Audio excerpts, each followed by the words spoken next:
Dalam kewangan, satu prinsip utama yang sering ditekankan ialah diversifikasi atau kepelbagaian, iaitu jangan letakkan semua aset anda dalam satu tempat.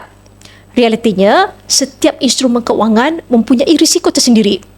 Simpanan tunai mudah cair tetapi terdedah kepada inflasi. Pelaburan saham boleh memberikan pulangan yang tinggi tetapi turun naik pasaran boleh merugikan anda sekelip mata. Hartanah pula lebih stabil namun tidak mudah dicairkan ketika kecemasan. Di sinilah pentingnya diversifikasi. Dengan menyusun aset dalam pelbagai bentuk, risiko dapat diseimbangkan.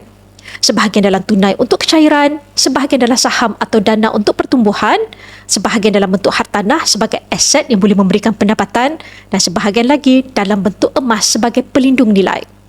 Sejarah membuktikan ketika krisis kewangan berlaku, aset tradisional seperti saham dan hartanah boleh jatuh serentak.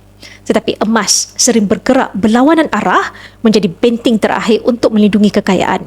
Diversifikasi bukan sekadar strategi simpanan tetapi langkah bijak untuk memastikan kewangan anda lebih selamat, stabil dan bersedia menghadapi sebarang ketidaktentuan ekonomi.